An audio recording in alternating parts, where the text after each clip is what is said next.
বিসমিল্লাহির রহমানির রহিম। আসসালামু আলাইকুম ওয়া রাহমাতুল্লাহ। প্রিয় ভাই ও বোনেরা, রাত ৩টা, সারা দুনিয়া ঘুমিয়ে, শুধু তুমিই চুপচাপ তাকিয়ে আছো ছাদের দিকে। বালিশটা ভিজে গেছে, কিন্তু তুমি কাঁদতে পারো না কারো সামনে। মুখে শুধু একটাই কথা, হে আল্লাহ, তুমি শুনছো তো? প্রিয় দর্শক, তুমি কি জানো আল্লাহ যখন তোমার কান্না শুনে সাড়া দেন, তিনি সাথে সাথে কিছু চিহ্ন দিয়ে জানিয়ে দেন তোমার দোয়া কবুল হচ্ছে ও আমার বান্দা। আজকের ভিডিও তোমার জন্য। হয়তো এই মুহূর্তে তুমি সেই চিহ্নগুলো দেখছো, কিন্তু বুঝতে পারছো না। তাই 1 সেকেন্ডও স্কিপ করো না, কারণ আজ তুমি বুঝবে আল্লাহ কখন এবং কিভাবে তোমার দোয়া কবুল করছেন।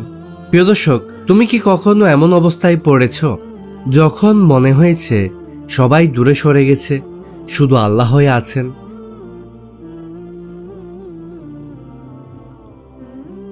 তাহলে এই ভিডিওর প্রতিটি সেকেন্ড শুধু তোমার জন্য।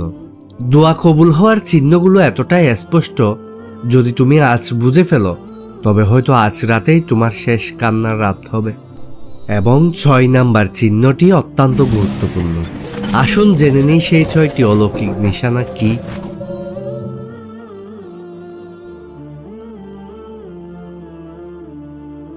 1 নাম্বার, অন্তরে হঠাৎ এক অদ্ভুত প্রশান্তি নেমে আসে।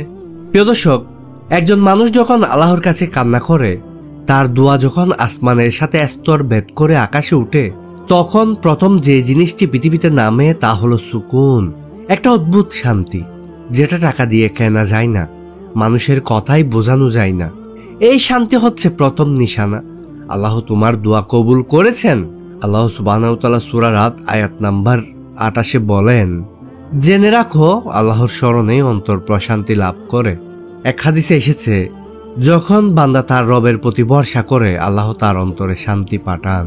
প্রিয় দর্শক, একবার ভাবো, তুমি আগে ছিলে অস্থির, চিন্তায় ভরা, সবকিছু এলোমেলো, কিন্তু এখন নামাজে দাঁড়ালে চোখে পানি আসে না, তবে হৃদয়ে প্রশান্তি, যেন কেউ বলছে তোমার কথা আমি শুনছি ও বান্দা। প্রিয় দর্শক, তাইফে যখন নবীজি রক্তাক্ত হয়ে ফিরে আসেন, তখন তিনি একাকী সিজদায় পড়ে দোয়া করেছিলেন, হে আল্লাহ, যদি তুমি সন্তুষ্ট থাকো তবে আমি কিছুই মনে করি না। এরপর জিব্রাইল আলাইহিস সালাম এসে বলেছিলেন, আল্লাহ তোমার দোয়া শুনেছেন এবং প্রশান্তি পাঠিয়েছেন। আল্লাহ কখনো কখনো তোমার দোয়া গ্রহণ করেন, প্রমাণ হিসেবে তিনি তোমার অন্তরে এক শান্তি দেন, যা বাইরের দুনিয়ার কোলাহলেও নষ্ট হয় না। তুমি বুঝতে পারো না ঠিক কিভাবে, কিন্তু তোমার ভেতরে বলে উঠে, এবার মনে হচ্ছে ঠিক পথে যাচ্ছি। প্রিয় দর্শক, তুমি কি এখন এমন শান্তি অনুভব করেছ?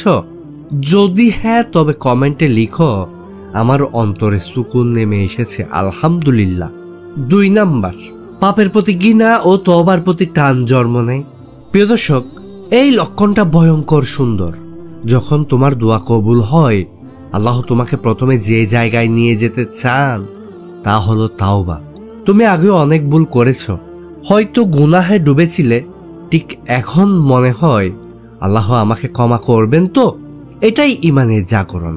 আল্লাহ সুবহানাহু ওয়া তাআলা কোরআনের সূরা বাকারার আয়াত নাম্বার 222 বলেন, নিশ্চয় আল্লাহ তাওবাকারীদের ভালোবাসেন। এক হাদিসে এসেছে, আল্লাহ এমনভাবে খুশি হন বান্দার তাওবায়, যেমন মরুভূমিতে পথ হারা এক ব্যক্তি হঠাৎ তার হারানো উট ফিরে পায়। প্রিয় দর্শক, তুমি হয়তো হঠাৎ এক রাতে গুনাহ করার আগে থেমে গেছো। মনে হয়েছে এইটা করলে আমার দোয়া নষ্ট হয়ে যাবে। তুমি হাত কাঁপা কাঁপা অবস্থায় মুখ ফিরিয়ে নিয়েছো পাপ থেকে। এটাই আল্লাহর চিহ্ন, তোমার হৃদয়ে হিদায়াতের আলো জ্বলে উঠেছে। হযরত কাব ইবনে মালিক রাদিয়াল্লাহু তাবুক যুদ্ধে না গিয়ে ভুল করেছিলেন, তিনি পরে তাওবা করেন। 50 দিন পর আল্লাহ তাওবা কবুল করেন। কোরআনে তার নাম নেমে আসে সূরা তাওবার 118 নম্বর আয়াতে। আর এরপর তার অন্তরে এমন ভয় জন্ম নেয়, তিনি বলেন, আমি কখনো আর মিথ্যা বলবো না, যদিও আমার জীবন চলে যায়। প্রিয় দর্শক, যখন তুমি পাপের প্রতি ভয় পাও, তখন তুমি শুধু ভালো মুসলিম না, তুমি সেই বান্দা যাকে আল্লাহ দোয়ার উত্তরের জন্য বেছে নিয়েছেন। প্রিয় দর্শক, তুমি কি আজকাল পাপের সামনে দাঁড়িয়ে ভয় পাচ্ছ? যদি হ্যাঁ, তাহলে আল্লাহ তোমার ভেতরে শুরু করেছিলেন পরিবর্তন। কমেন্টে লিখো, আমি তওবার পথে আছি, হে আল্লাহ আমার দোয়া কবুল করো। 3 নাম্বার, একে একে পথ খুলে যেতে শুরু করে। প্রিয় দর্শক, তুমি হয়তো অনেকদিন ধরে চাও, হে আল্লাহ আমাকে একটা পথ দেখাও, একটা সুযোগ দাও, একটা চেষ্টা করব, আমি চেষ্টা করব, তুমি শুধু দরজা খুলে দাও। দিন যায়, রাত যায়, হঠাৎ একদিন একটা ফোন কল আসে, একটা দরজা খুলে যায়, একজন মানুষ এসে তোমার কথাই হ্যাঁ বলে দেয়। তুমি বুঝতে পারো না ঠিক কি ঘটেছে, কিন্তু হৃদয়ের গভীরে একটা আওয়াজ হয়, এই তো, এটাই আমার দোয়ার ফল। আল্লাহ সুবহানাহু ওয়া তাআলা সূরা তালাকের আয়াত নাম্বার 2 বলেন, যে ব্যক্তি আল্লাহকে ভয় করে আল্লাহ তার জন্য উত্তরণের পথ বের করে দেন। প্রিয় দর্শক, নবী মূসা আলাইহিস সালাম ফেরাউনের ভয়ঙ্কর রাজপ্রাসাদ থেকে পালিয়ে বনের মধ্যে আশ্রয় নেন। একাকী অচেনা এক জায়গায় দোয়া করলেন, হে আল্লাহ আমি তোর নিকট এমন কিছুর মুখাপেক্ষী যা তুই দান করিস। আর কিছুক্ষণ পরে একজন মহিলা তাকে ডেকে নেয়, তাকে ঘরে নেওয়া হয়, কাজ দেওয়া হয়, বিয়ে দেওয়া হয়, সব দরজা একে একে খুলে যায়। এটাই হয় যখন আল্লাহ তোমার দোয়ার জবাব দিতে থাকেন, তুমি শুধু আলহামদুলিল্লাহ বলার শক্তি খুঁজে বেড়াও। প্রিয় দর্শক, দোয়া কবুলের অন্যতম স্পষ্ট নিশানা হলো জীবনের জট খুলতে শুরু করে, রিজিক আসে যেখান থেকে ভাবনি, মানুষ সাহায্য করে যাদের চিনতেই না, আর হৃদয়ে সাহস জন্মায় যেখানে আগে ভয় ছিল। প্রিয় দর্শক, তুমি কি এমন কোনো দরজা খুলতে দেখেছো যেটা আগে বারবার বন্ধ হয়ে গিয়েছিল? তাহলে লিখে ফেলো কমেন্টে, আমার সব দরজা খুলে যাচ্ছে আলহামদুলিল্লাহ। 4 নাম্বার, হৃদয় শুকরিয়ার পূর্ণ হয়ে যায়। প্রিয় দর্শক, আল্লাহ যখন তোমার দোয়া কবুল করেন তখন তুমি বুঝতে পারো শুধু চাওয়ার সময় না, পাওয়ার পরেও কাঁদতে হয়। কিন্তু এই কান্না হয় কৃতজ্ঞতায় ভেজা কান্না।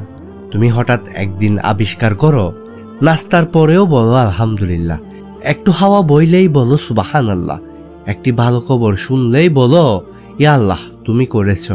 আল্লাহ সুবহানাহু ওয়া তাআলা কোরআনে সূরা ইব্রাহিমের আয়াত নাম্বার 7 বলেন, যদি তোমরা কৃতজ্ঞ হও তবে আমি আরো বেশি দান করব। প্রিয় দর্শক, এক হাদিসে এসেছে আল্লাহ এমন বান্দাকে পছন্দ করেন যে ছোট জিনিসও শুকরিয়া আদায় করে। প্রিয় দর্শক, নবী আইয়ুব আলাইহিস সালামের কথা মনে আছে? তিনি ছিলেন ধনী, কিন্তু একে একে সবকিছু হারিয়ে ফেলেন, সন্তান, সম্পদ, স্বাস্থ্য। তবুও তিনি বলেন, আমি যখন সুস্থ ছিলাম অনেক বছর আল্লাহকে শুকরিয়া দিয়েছি, এখন কষ্টে আছি, আমার কি অধিকার নেই ধৈর্য ধরার? এই ধৈর্য, এই শুকরিয়া শেষ পর্যন্ত তার সবকিছু ফিরিয়ে দেয় দ্বিগুণ করে। প্রিয় দর্শক, দোয়া কবুলের একটা গোপন ফল হলো আল্লাহ তোমার অন্তরকে কৃতজ্ঞ বানিয়ে দেন। তুমি কি এখন ছোট ছোট জিনিসও আলহামদুলিল্লাহ বলো? তাহলে নিচে কমেন্টে লিখো, আমি শুকরিয়ায় বাঁচতে শিখেছি আলহামদুলিল্লাহ। 5 নাম্বার, তুমি অন্যের জীবনে আলো হতে শুরু করো। প্রিয় দর্শক, তোমার দোয়া কবুল হচ্ছে শুধু তোমার জন্য না, তুমি এখন অন্য কারো দোয়ার উত্তরও হয়ে যাচ্ছ। তুমি কারো পাশে দাঁড়াও, কারো জন্য খাবার পাঠাও, কারো মুখে হাসি এনে দাও, আর সেই মানুষ হয়তো রাতে সেজদায় পড়ে কাঁদে, হে আল্লাহ যাকে আমার জীবনে পাঠিয়েছ তার দোয়া তুমি কবুল করে দাও। আল্লাহ সুবহানাহু ওয়া তাআলা কোরআনুল কারীমের সূরা বাকারার আয়াত নাম্বার 215 বলেন, তোমরা যা কিছু দান করো তা তোমাদের নিজের জন্যই। এক হাদিসে এসেছে, আল্লাহ বান্দার সাহায্য করেন যতক্ষণ সে অন্যের সাহায্য করে। সাহাবী উমর ইবনে খাত্তাব রাদিয়াল্লাহু বলেন, তোমরা এমনভাবে জীবন কাটাও যেন তোমার কাজ অন্য কারো দোয়ার উত্তর হয়ে দাঁড়ায়। একজন মানুষ যার দোয়া ছিল, হে আল্লাহ আমাকে কেউ সাহায্য করুক, আর তুমি হঠাৎ পাশে দাঁড়ালে, তবে তুমি শুধু মানুষ না, তুমি আল্লাহর পক্ষ থেকে পাঠানো রহমত। প্রিয় দর্শক, তুমি কি কখনো এমন কারো পাশে দাঁড়িয়েছ যে তোমাকে বলেছে তুমি না এলে জানি না কি হতো? তাহলে নিচে কমেন্টে লিখো, হে আল্লাহ আমাকে কারো দোয়ার জবাব বানিয়েছ আলহামদুলিল্লাহ। 6 নাম্বার, সিজদায় কান্না থামাতে পারো না। প্রিয় দর্শক, শেষ ও সবচেয়ে গভীর চিহ্ন, সবচেয়ে গুরুত্বপূর্ণ, তুমি আর সিজদায় নিজেকে আটকাতে পারো না। যার চোখ শুকিয়ে গিয়েছিল সে এখন সিজদায় অজরে কাঁদে, কারণ সে জানে আল্লাহ এখন শুনছেন। আল্লাহ সুবহানাহু ওয়া তাআলা কোরআনুল কারীমের সূরা ইসরাইলের আয়াত নাম্বার 109 বলেন, তারা কাঁদতে কাঁদতে সিজদায় পড়ে যায় আর তাদের বিনয় বৃদ্ধি পায়। প্রিয় দর্শক, এক হাদিসে এসেছে, সিজদার মাঝে বান্দা তার রবের সবচেয়ে কাছাকাছি থাকে। নবী মুহাম্মদ সাল্লাল্লাহু আলাইহি ওয়াসাল্লাম কখনো কখনো সিজদায় এতক্ষণ থাকতেন যে সাহাবারা ভাবতেন হয়তো তিনি ইন্তেকাল করেছেন, কারণ তিনি কাঁদতেন, বলতেন, হে আল্লাহ তুমি যদি সন্তুষ্ট থাকো তবে আমি কেঁদেই যাব। এই কান্না, এই সিজদা, এই ভালোবাসার অশ্রু হলো তোমার দোয়ার সবচেয়ে বড় প্রমাণ। তুমি কাঁদছো, কিন্তু তোমার কান্না আর অসহায় নয়, এটা প্রেমের কান্না, আল্লাহর নিকটবর্তী হওয়ার কান্না। প্রিয় দর্শক, তুমি কি কখনো সিজদায় এমনভাবে কেঁদেছ যেখানে তুমি বুঝে গিয়েছিলে আল্লাহ এখন আমাকে দেখছেন? তাহলে কমেন্টে লিখো, সিজদায় আমি আমার উত্তর পেয়েছি, আলহামদুলিল্লাহ। প্রিয় ভাই ও বোনেরা, তুমি যদি সত্যি এই 6টি লক্ষণ নিজের জীবনে দেখতে শুরু করো, তবে জানবে আল্লাহ তোমার দোয়ার উত্তর দিচ্ছেন, হয় তাৎক্ষণিকভাবে, নয়তো একটু দেরিতে। আর যদি এখনো এসব লক্ষণ না দেখো, তবুও ভয় পেও না, কারণ আল্লাহ নীরব থাকেন, অস্বীকার করেন না। আল্লাহর রাসূল সাল্লাল্লাহু আলাইহি ওয়াসাল্লাম বলেছেন, যখন বান্দা দোয়া করে আল্লাহ 3 ভাবে জবাব দেন। 1, সঙ্গে সঙ্গে দিয়ে দেন। 2, আরো ভালো কিছু দিয়ে দেন। 3, বিপদ থেকে দূর করেন। তিরমিজি শরীফের হাদিস। প্রিয় দর্শক, হয়তো তুমি আজও সিজদায় কাঁদো, হয়তো মানুষ তোমার কষ্ট বুঝে না, কিন্তু মনে রেখো, তোমার প্রতিটি চোখের পানি আরশে আল্লাহর কাছে জমা হয়। তিনি কখনো সেই অশ্রু বৃথা যেতে দেন না।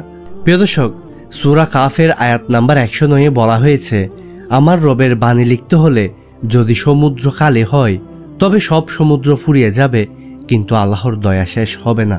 তুমি জানো, এই ভিডিও যদি তোমাকে আবেগে ভাসায়, এই প্রতিটা নিশানা যদি তোমার হৃদয়কে স্পর্শ করে, তবে এটা শুধু ভিডিও না, এটা হয়তো আল্লাহর পক্ষ থেকে তোমার জন্য একটা চিহ্ন। তাই আজকের রাতটা শুধু নিজের জন্য না, তোমার মায়ের জন্য দোয়া করো, তোমার বাবার জন্য কাঁদো, তোমার সন্তান, স্ত্রী, ভাই বোন সবার জন্য দোয়া করো। কারণ আল্লাহ যখন একজন বান্দার দোয়া কবুল করতে শুরু করেন, তখন সে শুধু নিজের জীবন না, পৃথিবীরও পরিবর্তনের কারণ হয়ে ওঠে। প্রিয় দর্শক, যদি এই ভিডিওর কোনো অংশে তুমি কেঁদে থাকো, তবে এটা কাকতালীয় নয়, এটা তোমার হৃদয়ে আল্লাহর ছোঁয়া। তুমি তার কাছে খুবই গুরুত্বপূর্ণ। তোমার দোয়া কবুল হবে, কারণ তিনি তো আল মুজিব, দোয়ার উত্তরদাতা। প্রিয় দর্শক, নিচে কমেন্টে লিখো, হে আল্লাহ, তুমি যদি শুনে থাকো তবে আমি ধৈর্য ধরব। তুমি যেভাবে চাও সেভাবে আমার জীবন সাজিয়ে দাও। আর ভিডিওটা শেয়ার করো যদি তুমি চাও কেউ একজন তার নিজের দোয়ার উত্তর খুঁজে পাক। সবাইকে বলে দিও, যখন দোয়া কবুল হয় তখন আকাশ বদলায় না, কিন্তু একজন মানুষের অন্তর, জীবন ও তাকদীর আল্লাহর রহমতে চিরতরে বদলে যায়। প্রিয় দর্শক, এই ভিডিওটি যদি আপনার ভালো লেগে থাকে, আপনার হৃদয়কে স্পর্শ করে, তাহলে আমাদের চ্যানেলটি সাবস্ক্রাইব করবেন এবং ভিডিওটিতে একটি লাইক দিয়ে দিবেন। আপনার প্রিয়জনদের সাথেও এই ভিডিওটি শেয়ার করে দিবেন। আসসালামু আলাইকুম ওয়া রাহমাতুল্লাহ।